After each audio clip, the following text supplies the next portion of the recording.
Hi friends, రైతులకు చిన్న వ్యాపారం చేసి ఉపాధి పొందాలనుకునే వారికి ఆర్గానిక్ ప్రేమికులకు ఉపయోగపడే ఒక మిషన్ కోసం మీకు తెలియజేయాలనుకుంటున్నాను. ఈ మిల్లులో ధాన్యం రైస్ గా మార్చడం మాత్రమే కాకుండా గోధుమ బొట్టులను గోధుమలుగా చేయొచ్చు, అరికలు, సామలు, కొర్రలు, ఇతర చిరుధాన్యాలన్నిటి కూడా వాటి పై తక్కువ తొలగించుకుని శుభ్రం చేసుకోవచ్చు.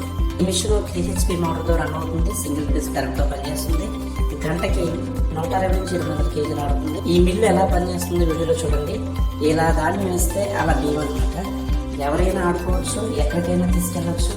ఈ మిషన్ యొక్క బరువు 55 కేజీలు మాత్రం. రైతులు అయితే మీకు పండిన ధాన్యాన్ని బియ్యంగా మార్చుకుని అమ్ముకోవచ్చు. వ్యాపారస్తులు అయితే మీ ఇంటి దగ్గరే పెట్టుకుని మీ చుట్టుపక్కల వారి ధాన్యం ఆడించి రోజుకి ఆదాయం పొందవచ్చు. ఆర్గానిక్ ప్రేమికులు అయితే మీకు నచ్చిన పాలిష్ పెట్టుకుని బియ్యాన్ని మీరు ఆడించుకోవచ్చు. Machine quality, motor quality, spare parts availability, ఎంత ప్రొడక్షన్ ఇస్తుంది, ఎలాంటి ప్రొడక్షన్ ఇస్తుంది, ఈ 5 విషయాలు ఆలోచించి మిషన్ కొనుక్కోండి. Please subscribe.